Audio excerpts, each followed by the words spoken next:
Vamos a ver algo importante. Estas son imágenes, por ejemplo, de una cárcel española, que desde luego las imágenes todo es pulcro, y me imagino que habrá centros, ojo, seamos sinceros, diferentes, con diferentes, claro, con diferentes circunstancias. Pero queríamos ver la diferencia entre una cárcel española, vamos a decirlo tipo, y lo que puede pasar en Francia o en Italia. Repito, que son países hermanos, ¿no? Y nos hemos llevado algunas sorpresas grandes.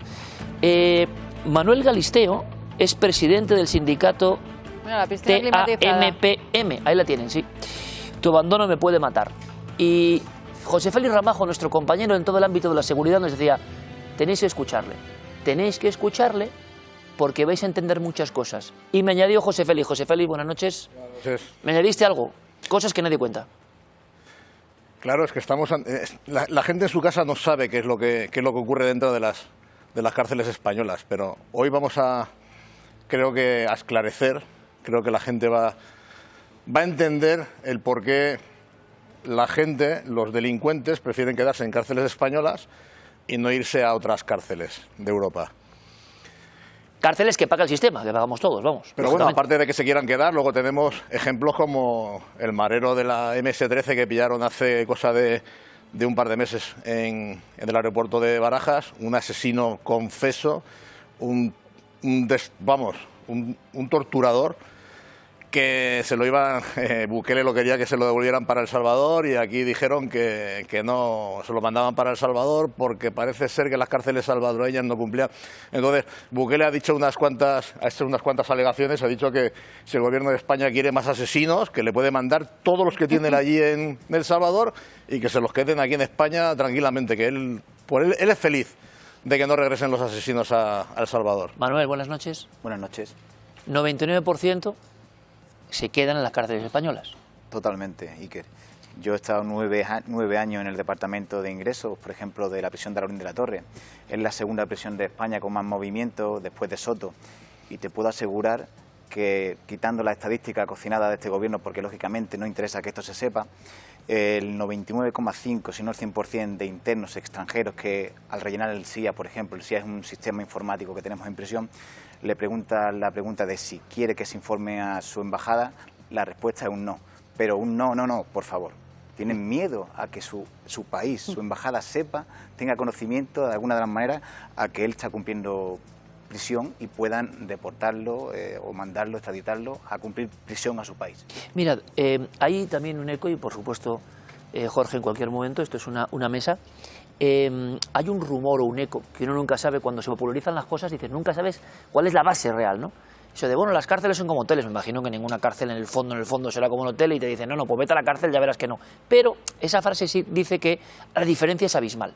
Y por eso, no es culparnos, sino decir, por eso muchos utilizan todo tipo de tretas o no para estar ahí. Entonces, vamos a ver una prisión de Francia, por ejemplo, prisión tipo de Francia, equivalente a las prisiones que ustedes han visto antes. Y si ven estas imágenes, pues hay ciertas diferencias, o no tantas diferencias, o que ven ustedes. Hablamos de países como Francia, que yo creo que de democracia no hay que enseñarles mucho, me imagino, o países como Italia. Bueno, sitios austeros, pero es verdad que comparando con instalaciones, nos vamos a ir dando cuenta de que son mundos completamente diferentes. ¿De acuerdo? Véanlo ustedes, Manuel, esa diferencia ahora mismo, en el año 2024, me imagino que con mejoras a muchos niveles en las cárceles españolas, es abismal. Es abismal. Yo siempre digo, Iker, que la cárcel puede ser muy complicada para personas de a pie, como tú, como yo, pero para el multireincidente, para esa persona, para ese criminal, para ese individuo, para ese interno peligroso, las cárceles son escuelas, pero escuelas del delito. Esa persona que entra en prisión, pues simplemente sabiendo dar un tirón, sale sabiendo hacer un butrón. La persona que le entra por dar una paliza con múltiples moratones, aprende a hacer mataleones, a no dejar huella. Son escuelas del delito precisamente porque, existen multitud de derechos, pero deberes y normas a día de hoy poquitas. Estamos viendo imágenes de Italia en este caso. Es verdad, se ve de otra manera. Solo hay algunas prisiones, esto es importante, José Félix, Manuel, que sí que tienen, claro, la piscina climatizada fue una polémica brutal, pero son excepciones, también hay que preguntarlo. O en general la vida de un preso con el mismo delito en otro país como Francia o Italia sería un infierno comparado con España? Yo no tengo ninguna duda que las prisiones europeas... España se jacta de que tiene el sistema penitenciario más progresista de toda Europa, con unas estadísticas cocinadas. ¿Cocinadas? ¿Por qué digo cocinadas? Por ejemplo, las agresiones que sufrimos los trabajadores penitenciarios. Ten en cuenta que esas agresiones somos el cuerpo general de la Administración General del Estado con más agresiones, 507 agresiones el año pasado. Eso significa una agresión a un trabajador penitenciario cada 16 horas, ¿de acuerdo? Pero ¿qué es lo que pasa? Que son muchas más.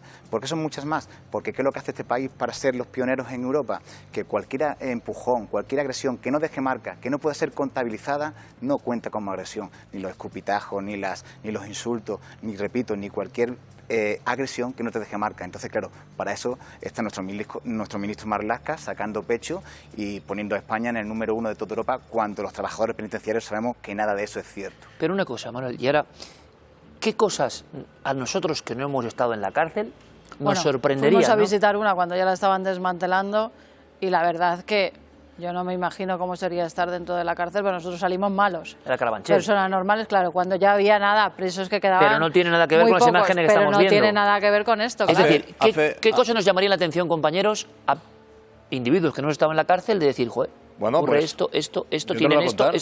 Hace 2 días en la cárcel de Albolote, en Granada, un grupo de bailarinas del vientre, de danza del vientre, se mete en la cárcel a hacer un espectáculo a los presos.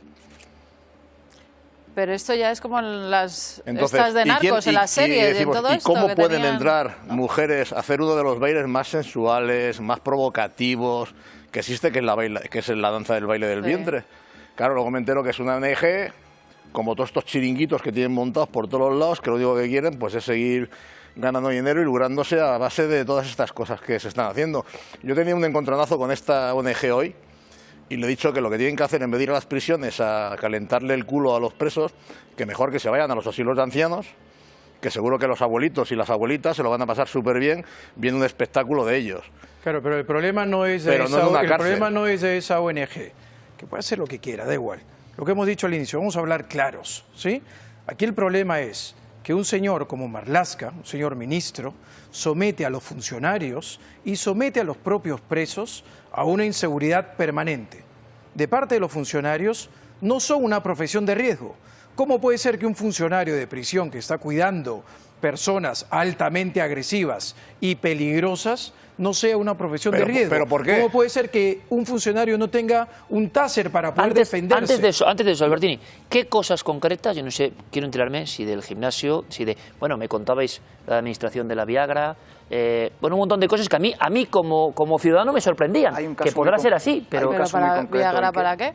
Bueno, ahora nos va a contar. Hay un caso muy concreto. Todo lo que sean fármacos en prisiones son gratuitos, ¿de acuerdo? Desde tratamientos muy caros que le costaría a cualquier persona de pie, bien sea para la hepatitis, bien sea antiguamente como el SIDA, que se expendían y se siguen expendiendo a coste cero en prisión, y si en cualquier cacheo nos encontramos tirados en la basura, ¿de acuerdo? Hay un caso muy particular que me llamó la atención, en la que entró un hombre que se sentía mujer en prisión, dominicano. Esta persona, claro, empieza a hablar, se sentía mujer, fue llevado al módulo de mujeres. ¿Y qué es lo que quería hacer en prisión? Pues someterse a ese cambio de sexo. Como sabes, por estar en España, la Seguridad Social le va a pagar sus pechos y lo que es el cambio del aparato sexual. Pero ¿qué es lo que además prisiones le iba a pagar, que se lo tendría que costear cualquier persona de fuera de la calle? Pues los 2 tipos de hormonas y la crema para que deje de salir la barba. Esos 2 tratamientos están valorados en más de 1.000 euros mensuales. Pues eso la prisión se lo costea gratuito. Yo, perdóname que te diga, pero ahí no veo... ¿La Viagra también? La Viagra también. De verdad que igual es algo absolutamente normal, pero que yo no lo sabía, vamos, que no sé. Claro, pero pongamos el foco en el responsable. No, pero el responsable es el Ministerio del Interior y el responsable es el Secretario General de Instituciones Penitenciarias. Porque, ¿qué ocurre? ¿Qué ocurre con los jueces de vigilancia penitenciaria? Hacen un trabajo profesional, hacen un trabajo correcto. Yo lo sé, yo lo veo. Yo he visitado cárceles en Italia, en Portugal, en Francia, en Marruecos. ¿Y? Desde luego nosotros somos garantistas en el sentido que se respetan los derechos humanos. Por eso cuando yo digo España es una potencia, yo no digo este país, digo nuestra patria, es una potencia. Hay una gran cantidad que se reinsertan, que reeducan y pueden llegar a estar resocializados. Claro que sí, pero hay otra parte que jamás lo logran ¿Pero por qué? Porque hay una ineficiencia estatal. Hay un señor como Marlaska que no se ocupa de los funcionarios. Correcto. Que ocurre una señora como Nuria, más Enrique en Tarragona, que termina siendo asesinada esta mujer, probablemente por un preso que se supone, supuestamente, mantenía una relación muy cercana con él. Nadie. Pero ¿quién controla eso? ¿Quién vigila eso? ¿Es un mito entonces o no? Dice Albertini, evidentemente, que tenemos más sentido de ayuda al preso, que eso luego ustedes lo juzgan, y por eso tenemos más medios, y por eso no somos tan estrictos como otros, ¿de acuerdo? Lo pongamos ahí. Ahora uno piensa, hay cosas que al que está fuera, por fortuna, pero le sorprenden. Antes decíamos lo del paro y las cuestiones económicas. Aquí, cuando lo hablábamos, Manuel, José Félix, teníamos una discusión porque Carmen decía, hombre, es que eso es sabido. Yo digo, joder, pues yo no lo sabía. Es decir, es otro mundo, es otro mundo. Las cárceles ¿no? son más garantistas para los presidiarios que para los propios trabajadores. El problema que tienen los funcionarios de prisiones es que les engañan. Les toman el pelo como a las fuerzas y cuerpos de seguridad del Estado. Yo ayer hablo con Manuel y le digo, hostia, Manuel, acabo de ver de que hay una proposición de ley que ha aprobado el Partido Socialista, PP y Vox, de que efectivamente se os va a dar el carácter de agente de la autoridad. Me dice, olvídate. Eso es todo mentira, José Félix. Hace más de 2 años ocurrió lo mismo, se tiró en un cajón en la Comisión de Interior 44 prórrogas y no se hizo absolutamente nada. Y es coste cero, porque no le cuesta nada al gobierno que esta gente sea con carácter de autoridad. ¿En qué instalaciones estamos años luz, Manuel? Quiero saber más. Pues instalaciones estamos años luz en el sentido de que tú vas a una prisión y porque te dicen que es una prisión, si no te podrías pensar que es cualquier, no sé, una residencia de ancianos muy bien equipada, un polideportivo de última generación. Te puedo decir que los gimnasios que se encuentran en prisiones son, bueno, pues de esto que te imaginas que salen en las películas con la última maquinaria, con las últimas pesas, precisamente para que los internos se pongan bien fuertes y puedan agredir a los funcionarios. Te pongo un ejemplo que fue un caso muy concreto. Se dan cursos de boxeo. Hombre, algunos serán para su propia forma y no para agredir, ¿no? Imagino, Manuel, que si no... También pueden hacer ballet, que no hacen daño a nadie. A la pregunta que antes ¿Y solo hace falta una barra? El 70% de los presos españoles van para cumplir, bueno, pues la pena impuesta e intentar aprovechar incluso la prisión. Pero ese 30% que son irrecuperables para la sociedad, que son violentos para nosotros los funcionarios y para los propios internos, ese es el problema real de prisiones. Yeah. Ese es el problema porque sin seguridad no hay tratamiento. De nada vale que ese 70% quiera llegar al tratamiento, que también son coaccionados, como digo, estos internos, amenazados, insultados, agredidos, como nosotros. Entonces, de nada sirve que ese dinero público se destine al tratamiento, mucho más que en seguridad, porque no le llega. Todas aquellas manifestaciones, tuvimos aquí personas, ¿verdad?, han quedado un poco en nada. Se pasa el asunto de una muerte, unas protestas, y queda prácticamente en nada. José Félix Ramajo recuperaba esta historia, ¿por qué? Les engañan. Por una cuestión de televisores. Por cierto, me vais a permitir un mínimo recuerdo, ¿eh? Luego viene el general Dávila. Quiero que vean una foto, Camilo. Quiero que vean una foto. Nuestro querido general Dávila, que claro, quizá muchos no lo sepan, colaborador habitual, evidentemente, de esta familia de Horizonte. Pues el general Dávila ha sido un poco, ¿cómo decirlo?, ha sido alguien muy importante en la Casa Real. Con el rey emérito y con el rey Felipe VI. Y mucha gente, porque nosotros solo somos un gran micrófono que se hace eco, como esto de las cárceles son hoteles, vamos a ver a dónde nos lleva. ¿Qué pasa con nuestro monarca? ¿Cómo tiene que estar pasándolo ahora que se han cumplido 10 años de reinado? Mucha gente, muchísima, seríamos unos hipócritas si no se lo dijésemos a ustedes a la cara. Dicen, ¿qué pasa con el rey, con la amnistía? ¿Cómo tiene que estar sintiéndose? No hace nada. ¿Qué ocurre? Mucha gente incluso diciendo, oye, la monarquía entonces ¿para qué? Yo simplemente, que saben que no les engaño, digo lo que la gente dice. Vamos a preguntarle luego a Dávila, que nos cuente sin tapujos qué sabe él en este preciso momento. Tú hablabas, José Félix, de unos televisores, 1.300 si no me equivoco, y cuando ves la noticia dices, joder, mira, Iker, cuando a veces me preguntas de qué pasa en ese mundo aparte, donde sabemos además que hay seguidores de este programa, donde sabemos que hay gente honesta que se va a recuperar, donde sabemos que hay gente... No suelen escribir muchos presos. Por supuesto, pero hay un mundo que no se conoce, una burbuja que no se conoce, y esto te indignaba lo de los televisores, ¿por qué? Claro, es que te das cuenta que se gastan un dineral en comprar 1.300 televisores para ponerlas en las cárceles, digo, en las celdas de los presos, para que no se aburran, para que tal, para que cual, y luego tiene gente todos los días metiendo moneditas de €1 a las televisiones en los hospitales, gastándoselo de su bolsillo. Entonces dices, ¿dónde hemos llegado? ¿Qué es lo que estamos haciendo? Sí, pero Ramajo, hay que ser claros en que eso ocurre en el País Vasco. En el resto de las prisiones de España, eso ocurre en el País Vasco. Estamos hablando en el resto de las prisiones de España. ¿Y por qué ocurre eso en el País Vasco? Hombre, porque es un tema estatal. Tiene una penalización diferente, ¿no? Que pasa también en muchas prisiones, ¿eh? En muchas prisiones cuando... en el resto de las prisiones, cada interno se paga su televisión y luego se la lleva. Si el interno demuestra que es insolvente, se solicita vía instancia al administrador del centro penitenciario, y si demuestra que en X meses no tiene ningún ingreso en peculio, el administrador accede a darle su televisión. Pero mira, el foco, yo pienso que el foco debe ser no cómo la pasa el interno en el centro penitenciario, si la pasa bien o la pasa mal. Hombre, también interesa a la gente saber si son hoteles o no. ¿Son hoteles o no? Hombre, no son hoteles, claro que no. Claro que no son hoteles y es muy duro, además, estar en un centro penitenciario. Aunque tengas buenas infraestructuras. Yo que estoy a diario en contacto con clientes que están, pues, de todo sentido, además de todos lugares. Es muy duro estar ahí, pero sobre todo es por la propia seguridad de los mismos internos. Es decir, ¿qué ocurre con el carterista que ingresa? ¿Cómo evitar esas agresiones sexuales si hay 2 funcionarios, que en cada módulo hay más de 140 presos y hay 2 funcionarios? Hay un dato del Ministerio que es 49.000 presos bajo el cuidado de 24.000 funcionarios. ¿Pero qué ocurre? Como bien estábamos conversando, no todos los funcionarios están bajo vigilia de estos presos. Unos están en la puerta, otros están coordinando una serie de eventos. Los que están dentro y en contacto con el preso, que puede ser un sujeto realmente agresivo, es ahí cuando nuestra protesta debe ser una profesión de riesgo. ¿Y por qué en Italia o en Francia la pregunta es no hacen estas cosas, sino que son mucho más estrictos, pues de cara afuera? Supongo que tendrá que preguntárselo ya al político de turno. Yo lo único que sé es que los funcionarios de prisiones realizamos un trabajo muy, muy complicado y que cada día que ponemos, desde que ponemos un pie en la prisión, es un trabajo que siempre digo que me gustaría que lo vierais por un ojito, porque es muy difícil. Cuando tú te imaginas que hay una pelea, hacemos de policía. Ve mostrando alguna cosa que tienes por ahí, mientras cuenta Manuel. José Félix, ¿tenéis algún objeto por ahí que os traído, no? Sí, bueno, perdón, sigue. Cuando un incendio, los incendios que suceden en prisión no lo apagan los bomberos, lo apagamos los propios funcionarios de prisiones, sin los medios adecuados, se nos derriten la suela de los zapatos, entras a inhalar humo que en 10 segundos te mareas y te caes al suelo, y sin saber si entras a la celda... ¿Lo habéis vivido? ¿Te ha pasado? Lo he vivido en primera persona. Eso de entrar en una celda donde todo el humo es negro, inhalas, te duele todo, y no sabes si el interno que está ahí dentro es es una situación provocada para hincarte un pincho, precisamente como lo que está mostrando Félix, o es una situación simplemente reivindicativa, pero tú tienes que exponer tu vida para salvaguardar la de ella. Lo sacas a rastras y quedas totalmente conmocionado.